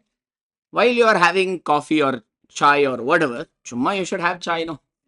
You started asking that vendor, you are a non-corporate entity. You are a non-corporate entity. Accounting standard is applicable to you. That to that particular chai person, coffee person, you are telling accounting standard is applicable to you. That person is looking at you for 2 minutes. So what the hell is he saying? Probably he's thinking you are not willing to pay him his money. He's concerned about that. After few minutes, you explained, CCC, you are a non-corporate entity. Accounting standard is applicable. Following not following accounting standard violates true and fair view. Okay, it's a punishable offense. So like that full blade you put. Okay. Then vendor told, fine, I will apply accounting standard. I will apply accounting standard. You told, good, I will help you. I will help you. And you told just 5 lakh below. Just how much below? Pay me 5 lakh rupees. I will make you fully AS compliant. I will make your business AS compliant. What do you think he will say? What? Right? Daily, my whole turnover is only probably not more than 5 lakh. Actually, it's a myth, I think. 50 people earn more than normal corporate entities. But okay, just let's assume for simplicity purpose. What point I'm trying to make is, sir, yes, accounting standard definitely has some benefits. But there are many entities which are very small sized. See, compliance of accounting standard is a healthy practice. But in order to comply with accounting standards, you need to have accounting knowledge, for which you need to take the help of chartered accountants on some person. A professional will never do all this work at free of cost. You know, for Ind AS and all, they charge crores. First time in Ind AS applicability, that assignment runs in crores. Less than 50 lakh, they won't even touch you. That's what I have heard. Yeah. Just saying. Fix. Now accounting class 4 o'clock only we will come. Fix. Worth it. But usually these sort of assignments don't come to mid-size firm. It goes off to big four. Usually. Unless you are actually like that thought process is like I always say this in my batch. People when we ask, they will say I want to work in corporate. Saying we are not that much network. We don't have that much networking skills and all. I see that almost 100 people, more than 150 people of you are here only. 150 people, 150 chartered accountants are here only. It's just a matter of time. Maybe in 3-4 years, you all will become CA. All of you know each other, at least by face, no. You may not know too much about your personal affair. At least by face, you will remember, no. Right? You can collaborate and make your own big fight. The end of the day, it's all about your attitude, your willingness to do it. Right? At the end of the day, what, sir? Big Four is that big because of the number of people they have employed and hired and number of people who are willing to work. Now, if you say I have a network of 150 chartered accountants with me who are willing to take the risk, who are willing to pay for less money, there will be another investor who will be willing to invest in you. So it's all about your ideologies. How big you think is how big you can probably grow. So may not be a bad idea to maintain good network among yourself. Okay, sir. Will you also join? Will I also join? Why do you think I'm giving you this idea? So that you can appoint me and give me monthly remuneration. I will just come on that day and collect money. Thank you. Yours faithfully. I take and I'll go. Yeah. All right. So why didn't you form, sir? Not my cup of thing. Business is not something that I am keen on running. I like teaching. Right? Other than teaching, I don't like to manage academia. That's not my cup of tea. Even half the things which happens in academia, I don't even know. I'm not even bothered. I don't even know your fees, to be honest. I'm not interested. 60 means 60. 70 means give, I will take. 60 plus GST. Okay. No problem. But too much I'm not interested. And I'm very picky when it comes to the time. 5 hours means I would like to give my 5 hours here. Balance time, I have my own 101 things. Personally, I'm comfortable and happy in that space. I don't like to interfere. So business is not something which really clicked for me. So, not that keen. So I am not. But many of you would want to work for yourself. No? Everyone will have that notion in them. We don't want to work for somebody else. Who will work for you? I will work for myself. So if you are in that category, I think you should focus more towards your building your networking skills. At least a decent high hello you should maintain. How to do it? If I have to tell you the idea, in fact, I told this in the last batch. Keep changing your place. Don't. I see that for months together, they will put towel and sit in the same place only. First bench means first bench only. Only if that first bench is occupied, then they will say, keep changing, keep sitting next to new people. Easy for me also because you will not talk. Oh. Psychologically, you create ruckus only because you are comfortable with your neighbor. The moment a new neighbor comes, that guy is only better than this. So it will be good for me also. I don't have to shout much. Good for you also because at least you'll know a new person's name. It's all simple hello. A simple hi hello can take you a long way. You should have that ability to do it. That confidence should be there. Not now. Don't need to say hello, hi now. This is not networking session. Come back. They started saying hello now only. Hey, wait. Somebody is looking that side. Hello. Break a lay, you do.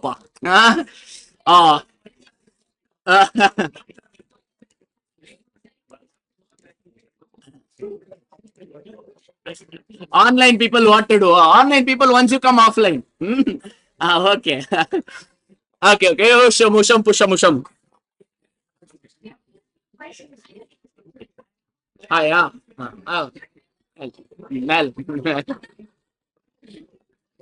I think I gave you a bad idea. Hey, controlled. Hi, hello, controlled. Shh. Come back. Shh. Shanti kapat kale. So, coming back, amendment came into effect from 1st April 2024. The point is, what I was trying to make is, following accounting standard is a very good practice, but not all small companies or not all small entities can follow AS because the lack of money and resources.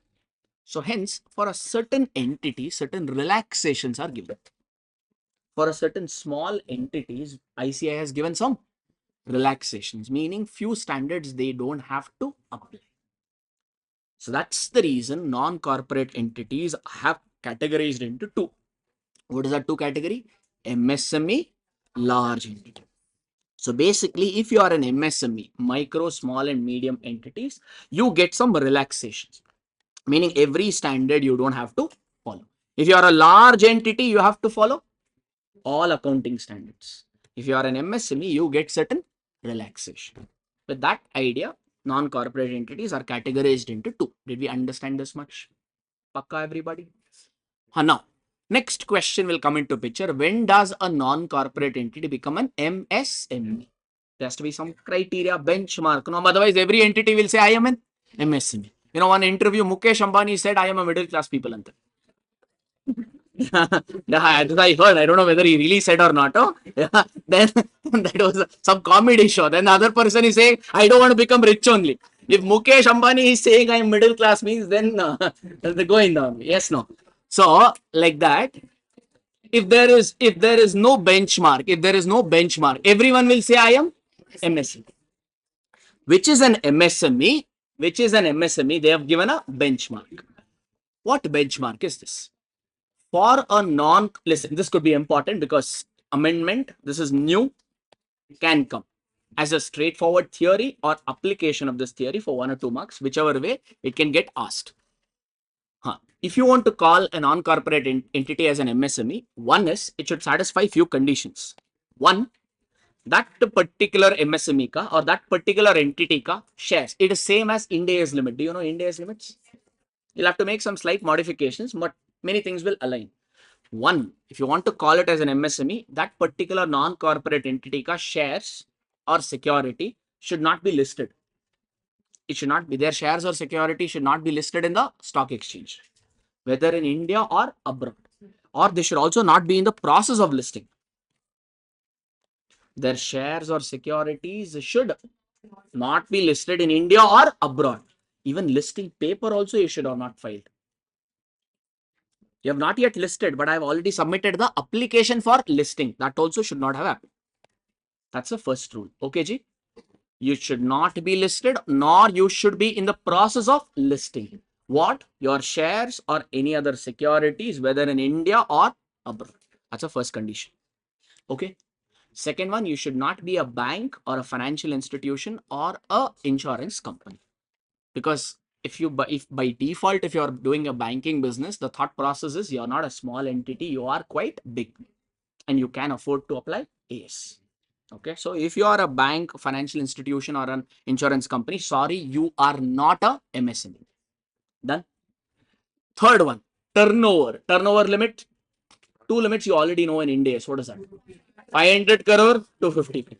Sir, you're talking about AS, no? Which is bigger? Ind AS is bigger when compared to AS. So you will take higher limit for AS or lower limit for AS? Lower limit. 500 or 250 now. If you are an MSME means your turnover should not exceed 250 crore. Your turnover should not exceed 250 crore in the preceding year. In the last year, your turnover should not cross 250 crore. If it crosses 250 crore, you are not an MSME, you automatically become what entity? Large entity. Clear? One more, your borrowing should not exceed 50 crore. Your borrowing should not exceed 50 crore. Your borrowing should not exceed 50 crore. When? In the last year. Okay, Ji. These are limit. One more is there, but are you able to correlate to what I'm saying? And if you want to call yourself as an MSME means you should not have a parent, you should not have a subsidiary which is not an MSME. You should not have a holding company or subsidiary company which is not a MSME. Meaning, let us say we have one partnership firm. What do we call partnership firm? Goinda. Go in the partnership firm is there. Okay, that go in the partnership firm ka turnover, let's say, is 100 crore. Turnover is how much? 100 crore. Borrowing is 40 crore. I mean, this Goinda is what? Large entity or MSME? MSME, because turnover is not crossing 250 crore. Borrowing is not crossing 50 crore. Borrowing is not crossing 50 crore. So it is a MSME. Fine. Yeah. But for this Goinda to become MSME, they should not have a parent. Goinda ka parent who's whompa? Okay, we'll call it as Shiva. Okay, Goinda ka parent Shiva. Subsidiary will make something else. Goinda ka parent Shiva. Shiva, no. Shiva ka turnover, let's say, is 1000 crore. Shiva ka turnover is 1000 crore. That means MSME or large entity. Large entity. Yes, no. If this is a large entity, then this is not MSME. Your parent should not be a large entity. Your parent should not be a large entity. Yes, sir. Goinda got it. Clear. Now, Goinda has a subsidiary company called Allah Jesus. Called Allah Jesus. Okay. Now, this Allah Jesus ka borrowing is, let's say, 90 crore. Okay. Now, you tell me. Borrowing is 90 crore means a small entity, MSME, a large entity. If this is a large entity, means sorry, you are not an MSME. For you to be an MSME, your parent or rather your holding company or subsidiary company, which is not a MSME. Fair enough, people? Understood. This is what they're trying to say. This is anyway, it's okay. If few limits you may have to remember that. Okay, G. Pakka G. Got it, G. Now once again call it out, G. What is that? For a non-corporate entity to get termed as what? MSME, their shares or securities should not be listed in India or abroad, or it should not be in the process of listing. It should not be a bank, insurance company, or a financial institution. Turnover should not cross 250. Borrowing should not cross 250. They should not have any holding company or subsidiary company which is not a MSME. Which is not an MSME means which is a large entity. Their holding or subsidiary should not be a large entity. Fine, people. These, if all these are satisfied, then you become. Then this Goinda will become. If all are 5 satisfied means, then Goinda will become MSME. If you are an MSME, if Goinda is an MSME, then they will get some accounting standard ka relaxation. They don't have to apply all the AS. They get some relaxation. So what is that? We'll see in the next slide. I forgot your name, ma. Krishnaveni, Ganaveni. Solluma. Yeah. She's saying, go 1 year turnover less so, but turnover will keep changing. Go. I mean, every year will keep changing and we'll checking the limit. She's 2 steps ahead of me. I'll control her. Next point is there here for that. Okay, now we'll talk about that. Online has same doubt. Some doubts has come here.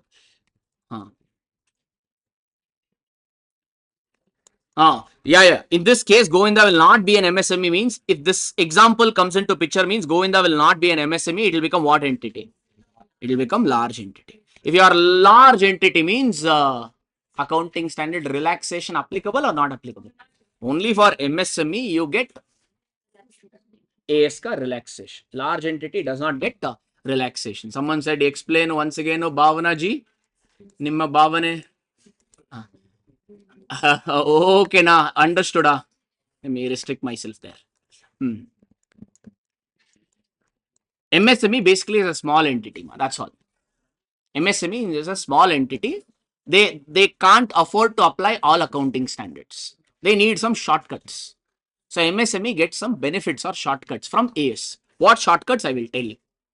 Or okay, I think you're getting so much worried about that. Means, sir, if you are an MSME, if you are a MSME, AS 3, 17, 20, 2024, not applicable.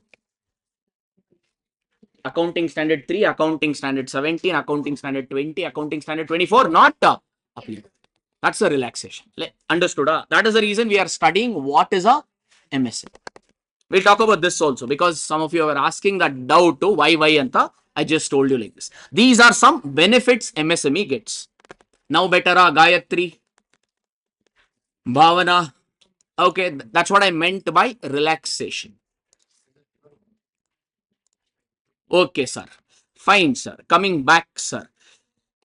I have written over here. Certain relaxation exemptions is provided to MSME. All right. The next one, what is that? Oh, shh, listen to this. Read this. I think the Krishna Venika question may get sorted over here. Where an MSME had qualified for exemption previously. Last year, mein, an entity, non-corporate entity was a MSME. Maybe I'll write the data better, maybe. Better understood that way. Previous year, current year. We'll take same entity, Goinda. Goinda last year was what? MSME. MSME means will they get AS exemptions or relaxation? Yeah, yes, sir. Look at that frustration in that voice. Magne. Okay. Last year, MSME took some AS ka exemptions and relaxation. Correct? Because it satisfied the definition of MSME. So, Goinda took a exemption. But current year, Goinda from MSME, it became large entity. Goinda from MSME, it became what entity? Large entity. How can it become large entity? Maybe Goinda got listed. Maybe Goinda got into banking business. Maybe Goinda ka turnover crossed 250 crore. Or Goinda ka borrowing crossed. If any of the conditions. So any of this 5 condition got failed or fulfilled or whatever. So from MSME, it became what entity? Large entity. When? No?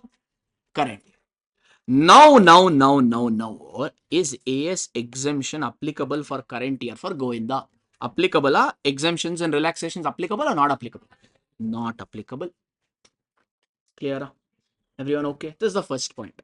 Current year, you can't take the exemptions because current year, you're no more an MSME, you have become a large entity. So you have gone down in life or you have come up in life. If you come up in life, you will have to make some sacrifices. Here, what are you sacrificing? AS ka exemptions you are sacrificing. Yes, Saji. This is the first point. But there brings another headache over here. What, sir? Headache means they're looking at me. Yeah, right. Okay. And now, people, what is that headache is? Sir, when we prepare our financial statements, we only give current year data or also last year data. Normally, when we prepare financial statements, we just don't give current year data. We also give previous year data for comparison purpose. Current year data. Current year, when you prepared a financial statement, you applied all the accounting standards. Last year, you applied all accounting standards or you skipped a few. You skipped a few because you were an MSME, you got the benefit.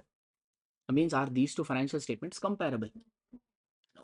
Correct. No, because here you have to apply more data. Here you will apply less data. So can you compare them? No. So what standard is saying is it's fine. It is fine. Okay. So just because you have become a large entity now, you don't have to prepare. You don't have to prepare previous year ka financial statements again with all AS. Whatever your financial statements you have prepared in the previous year is good enough. These two financial statements, they are not comparable, but it is fine. You don't have to rework you don't have to prepare your last year ka financial statements again by applying all what? Accounting standards. That is not required. This is not required. Did we understand? That's what is the point they're trying to say over here. Once more, got it. Once more, got it. Huh? Same macha. If this limit is satisfied, it is MSME. If this fails, means you automatically become large entity. This is the only limit. Other than this, there is no extra. Okay. Now, what is it? Once again, just tell me out. So, you have gone down in life or you have come up in life? Come up in life. Meaning, from a small entity, you have become a large entity. Meaning, from MSME, you have become a large entity. Since you were last year as MSME, were AS benefit or exemptions or relaxation applicable to you? Yes. But current year, since you have become a large entity, can you take AS exemption relaxation or not available? Not available. Yes. This is one impact that will get caused. Okay. Sir, since last year you took some benefit, your financial statements will be big or small? Because full data you are not applying. You are shrinking data. Because accounting standard will make financial statement a little more bigger. You have to give more disclosure. Yes, no. So last year your data was small. Financial statement was small. Current year it has become big. So is last year financial statement and current year financial statements comparable? No. And should you have to do anything about it, or it's okay? It is okay. They need not be comparable. Because whenever you prepare financial statements, you don't just give current year data, you also give, for comparison purpose, previous year data. Since previous year you did not apply few accounting standards, these two datas are not comparable, and it is fine. And it is fine. You don't have to do anything extra. That's all is what they are trying to tell us. Provision. This is one, or this is what is trying to get explained here. Now better someone who said once more. Hanji, SG, no G, what G? Mind, heart, kidney saying break, but wait, I'll give you. And now, yeah, this was going up in life. What is the next one? Going down in life. Going down means? Okay, ulta example. What is the ulta example of? Last year or previous year, you were what entity? Large entity. That means AS exemption available or not available? Not available. But current year, from MSME, you became what? Or from large entity, you became what? MSME. Yes, no. Ulta case. You are going down in life. From a big entity, you are becoming a small entity. Sir, normally, what does standard say? If you are an MSME, you get accounting standard ka exemptions or relaxation. Yes, no. But here what the standard says is current year don't take exemptions. Current year don't take exemptions. But MSME will get exemptions. But still I am writing what answer? Yes or no, no. No. Why? This is again considering the practicality into picture. What standard says is from large entity, if you have become a small entity, this year don't take exemption. This year don't take exemption. Wait for 2 consecutive years. You have to be MSME for you to get the exemption. You have to be MSME for how many years?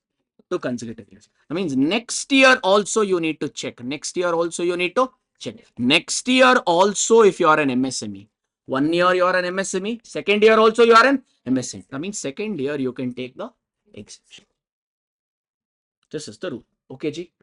Why current year you don't get exemption is, sir, you think, see, accounting standards is a benefit just for the company or everybody?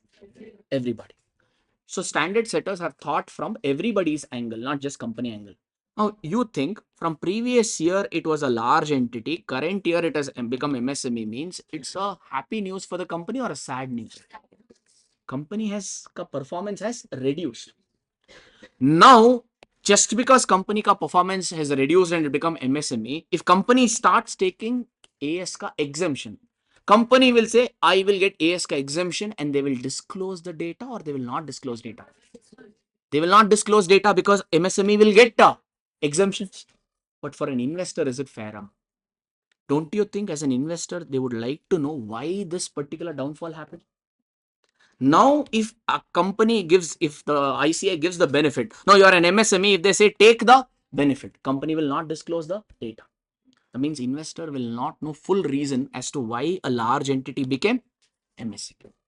So to protect their interest, they said that year you don't take the exemption. Wait for next year also. Wait for next year. Next year also, still if you are an MSME, then you take what? AS ka exemption.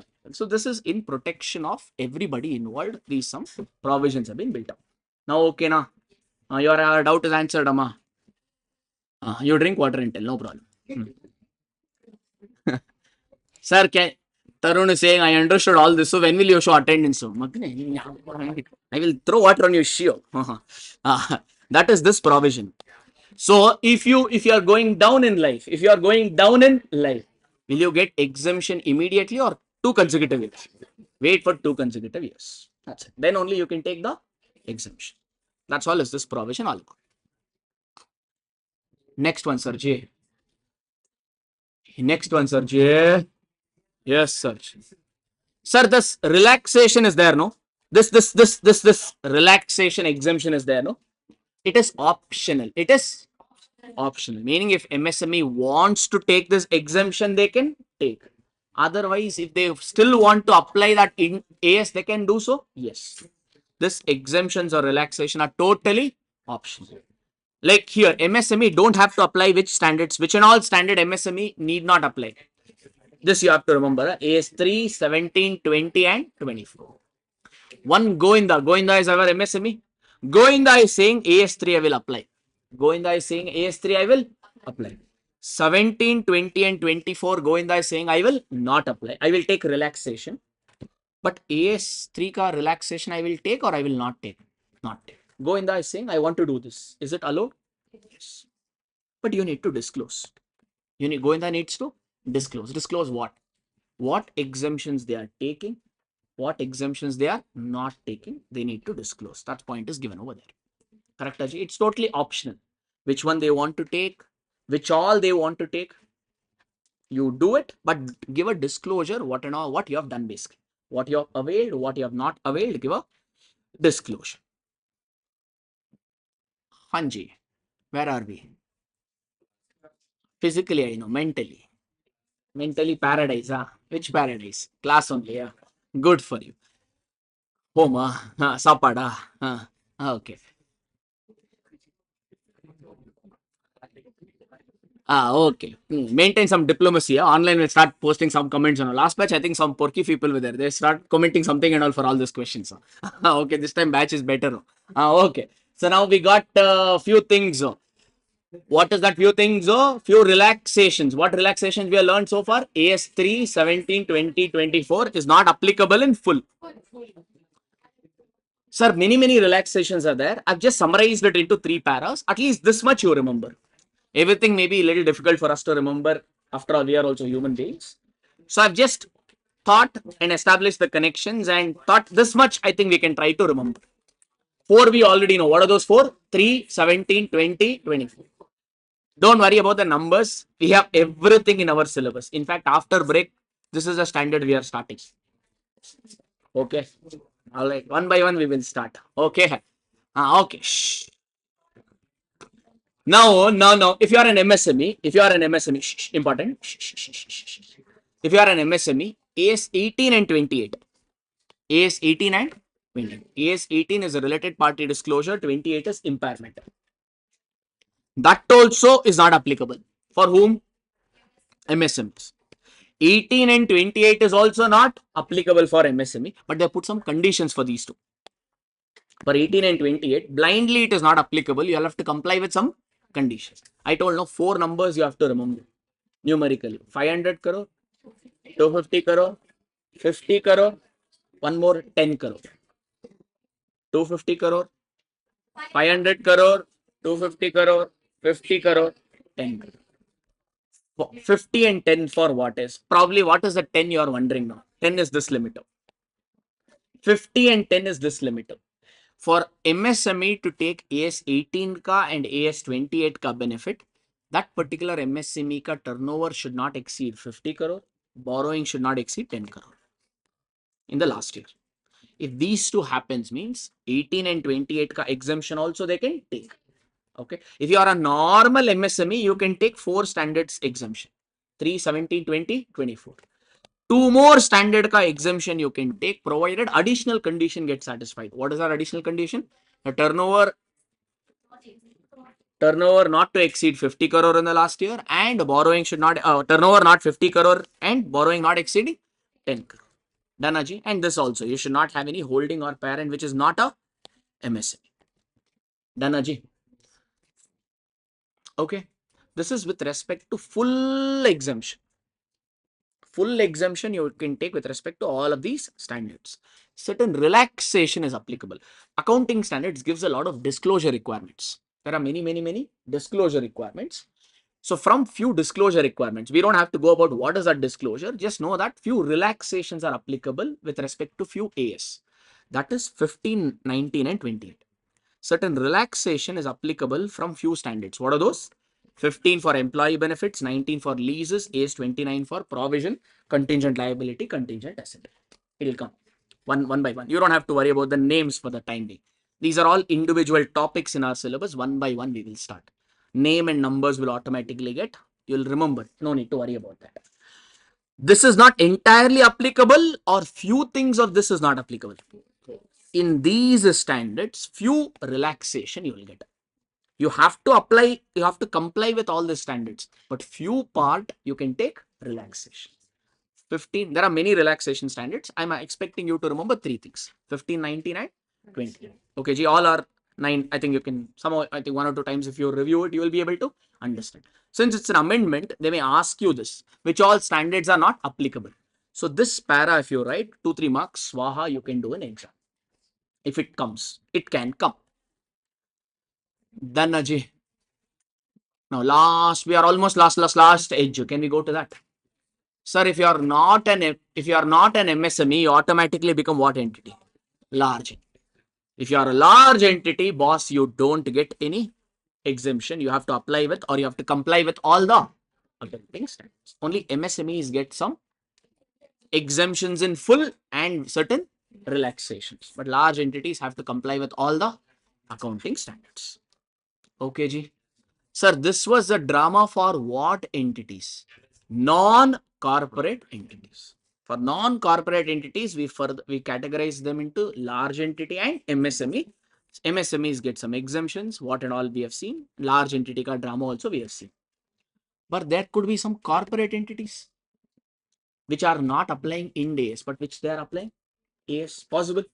Because for a company to apply Ind AS, there are some net worth limits. No? If those net worth limits are not satisfied, those companies will apply accounting standards. So what about those companies? Will they get exemption? Yeah. Now for non-corporate entities, who has taken the lead or who's primarily responsible for all the provision? IC. But for a corporate entity, MCA, right? Ministry of Corporate Affairs. MCA says companies are broadly classified into two: SMC, non-SMC. SMC, non-SMC. SMC means small and medium size. Limits are same as MSME. There you call it as MSME, here you call it as SMC. As simple as that. Okay, Naji? Yes, sir, Ji. Okay. As far as a company is concerned, companies which are applying accounting standards are concerned, they are categorized into two things: SMC, non-SMC. SMC means small, medium-sized companies, and non-SMC. Non-SMC means big entities. SMC means small entities. And again, here small entities will get some exemption. What exemption? If you are an SMC, then AS17 rather is not applicable to you in full. AS17 segment reporting, you can take exemption in full. And certain relaxation, you can get it from the same. What was the previous car relaxation? 15, 19, 29. Same. If you are an SMC company, means AS17 you need not apply in full. With respect to 15, 19 and 29, you can take certain relaxation. Relaxation is with respect to disclosure relaxation you can take. Certain things you don't have to disclose. What is that? I think you don't have to remember. There are many, but just remember this. I think that is good enough. Annaji. Sir, if you are a non-SMC, means you are a small entity or big entity? Big entity will get exemption or no exemption? Companies which are not SMC, they have to apply all the accounting standards. This one was there in our previous syllabus. Now almost it's removed. They've only given one para about this. Maybe this is dealt in your law subject, maybe more. I don't know. I think it's SMC covered there in your law. No, maybe then maybe this is removed. Earlier there were some questions on this and all. In new study material version I saw, this is practically removed. You don't have much data at all. Okay. Maybe the emphasis is this is not that very important from examination. I don't know, but still, I think this much we can remember and we are aware, I'm thinking. Overall, okay. That's all with respect to this topic. Concept wise. Now, one question is there. Before we go to the question, one quick revision can we do? And then we'll go in. Now, the second part of this topic we took up. That is applicability of what? Accounting standard. Sir, if you want to apply accounting standard, one, you should do some activities which are in the nature of commercial. You should be doing some commercial or business activity. Whether you earn a profit or don't earn a profit, that is secondary. If you are doing a business or commercial activity, means accounting standards are applicable. But if you are doing pure charity related activity, then AS is not applicable for you in entirety. That is one. Now, first aspect of this is if you are a non-corporate entity, meaning if you are not a company, meaning you are a sole proprietor or a partnership firm, they are categorized mainly into two parts. What are those? MSME, large entity. MSME ka full form is micro, small and medium enterprise. And if you are not an MSME, automatically you are a large. MSME gets some exemption. Some standards are fully not applicable. Some standards they can take some relaxation. But for large entities, they have to comply with all the accounting standards. When can you call a non-corporate entity as an MSME? One, their shares or any other security should not be listed or in the process of listing in India or abroad. It should not be a banking company. It should not be in banking business, financial business or an insurance business. The turnover should not exceed 250 crore in the last year. Your borrowing should not exceed 50 crore. Your holding company or subsidiary company should not basically be a large entity. Okay. Then we saw what additional information. Basically, first we talked about upgradation. Upgradation means moving up in life. Up in life means last year you were MSME. Current year you become a large entity. Last year you were MSME means probably you would have taken all the ASK exemptions. But you have become a large entity in current year means is exemption available or not available? Not available. Last year you took exemption. That means your data is less. Current year you are not getting exemption means your financial data is more. So last year data, current year data comparable or not comparable? Not comparable. Should we have to do anything extra for that or not required? Not required. It is fine. If you're moving down in life, meaning last year you were a large entity. Current year you have become a MSME. For a large entity, AS exemption not available.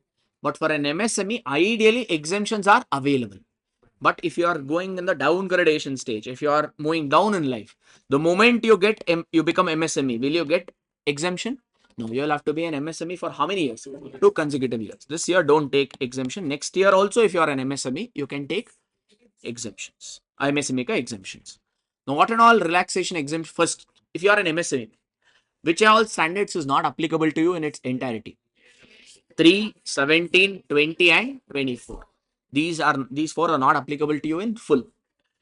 Two more standards are not applicable to you in full. That is AS 18 and 28. Provided two additional conditions are satisfied. The turnover should not exceed 50 crore. Borrowing should not exceed 10 crore. With respect to few standards, you get some relaxation. Usually disclosure relaxations. Those are 15, 19 and 29. This is about non-corporate entity. Next is corporate entities which are not applying Ind AS. Corporate entities which are not applying Ind AS. If they are not applying Ind AS, they have to apply AS.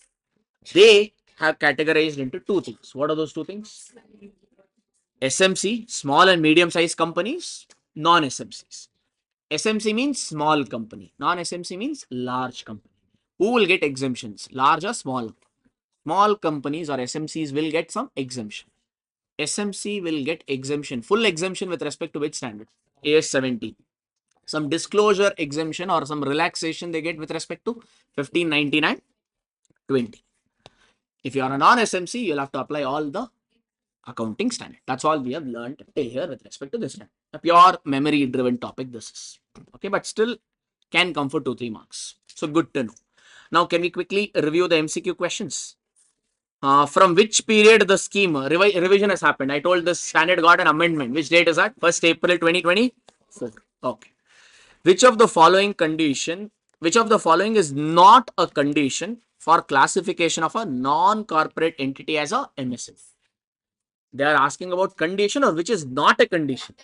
They are saying which is not a condition. Turnover should not exceed 250 crore. Is this not a condition or this is a condition? This is a condition. They are saying which is not a condition. So is this the right answer? No. Entity should not be a banking or insurance company. Yes, this is a condition. But they are asking which is not a condition. Entity should not be a subsidiary of a non-MSME. This also is the thing. You should not have a parent or you should not have a holding company or subsidiary company which is non-SMC. That is a condition. Okay.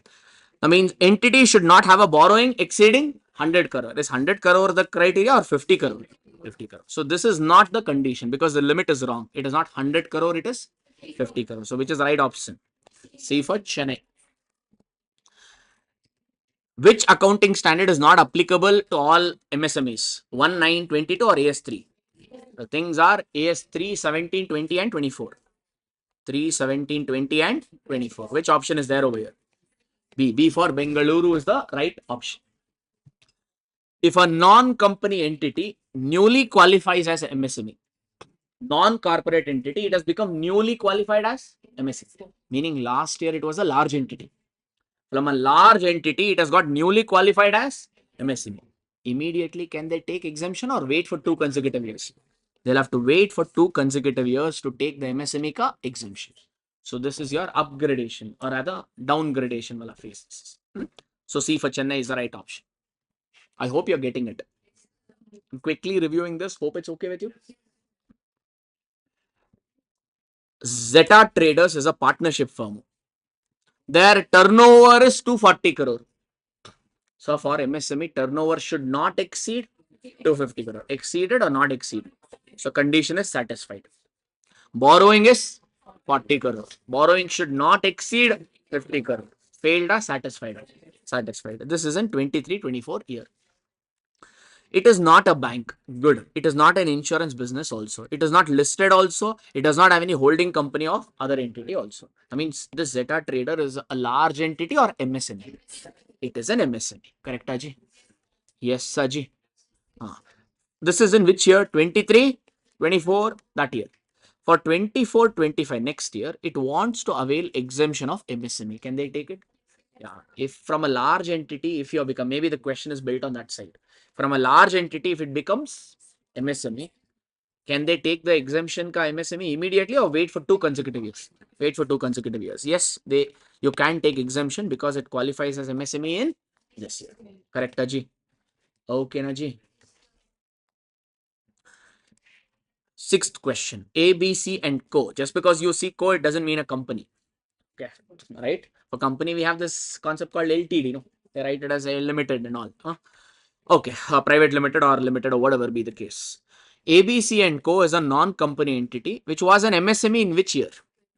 22, 23. And it took some exemption. It was an MSME in this year. Because it was an MSME, they have taken some exemption. Fair enough. In 23, 24, that is next year. Last year, it was a MSME. So now in the current year or the next year, its turnover has exceeded 300 crore. So the moment turnover exceeds 300 crore, are you an MSME or are you a large entity? So you are a large entity in which financial year? Financial year 23, 24. Okay, Ji. Now, will you get exemptions or you'll not get exemptions? You'll not get exemptions.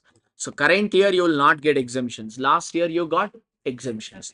So current year ka financial statement and last year ka financial statements comparable or not comparable? Not comparable. Should we have to do anything extra for it or not required? Not required. So you'll have to select the rate. So what is it? Current year. Apply full. In the current year, will you get any AS exemption or you have to apply all AS? Apply full AS ka requirements and disclose the change. So current year, you will not get any relaxations or any exceptions. You have to comply with all the accounting standards. Good, sir. Getting it, sir. Next, seventh question. X Limited is a listed entity. I'll not even read further. It's a listed entity. They are saying, can it be an MSME?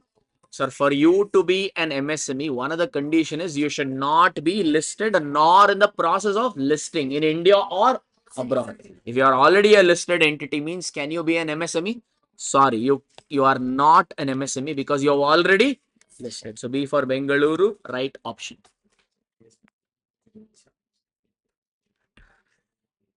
MNO Enterprise. It's an unlisted LLP. Fair enough. They qualify as a MSME. Which year? 23, 24. And it has chosen not to claim exemption from AS 15. Ideally, they get disclosure exemption of 15, 19 and 29.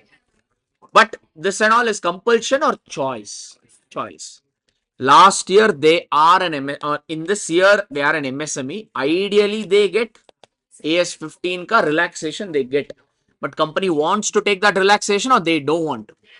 They don't want to claim that exemption, but they want to take relaxation from AS3. AS3 benefit they want to take. AS15 ka benefit is also applicable, but they want to take or they don't want to take. They don't want to take. Like that, they are deciding. Can they decide like that? Yeah. What disclosures are required? They're asking. So first two, you need to disclose that you are a MSME, and you also need to disclose what and all exemptions have you available. Okay. Every company which is an MSME, they have to first disclose in their notes to accounts that they are an MSME, or rather why they are an MSME. Okay. Disclose that and what and all exemptions they have taken. Which and all standards ka exemption they have taken, they need to give a disclosure of that. Again, C for Chennai is the right to answer. Okay. Ravi traders, for this questions and all, don't write too much blade, people. Most probably 2 marks. Most probably it will come as a MCQ question, like where you just have to tick. So don't break your head too much. Even if it comes as a normal descriptive question, according to me, not more than 2 marks. Ideally, according to me, 2 also is more only, but yeah, just say, right? 1 may be ideal for all this, but again, I'll not comment into ICI marking system there, right? If they comes as a descriptive, write 2 to 3 points. That's more than enough. So no need to write too much mirchi masala, no need to add. Ravi Traders is a unlisted partnership firm, unlisted. It had a turnover of 230 crore. Turnover crossed 250 crores. Borrowing crossed 50 crore. No, it's only 45. It is not a bank. It is not an insurance company. It is not a financial institution. It does not have any subsidiary or any other entity. Now the firm wants to take MSME exemption in 24-25. Can they take it? Absolutely, yes, they can take it. Correct, Aji? Yes, no, Saru. Om FinServe LLP, they had a turnover of 180 crore, less than 250, but their borrowing has exceeded 50 crore. Limit is 50 crore, but their borrowing is how much? 55 crore. Now they are saying, can you call this entity as MSME and can they take exemptions?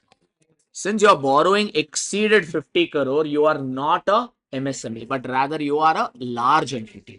So for large entity is exemption available.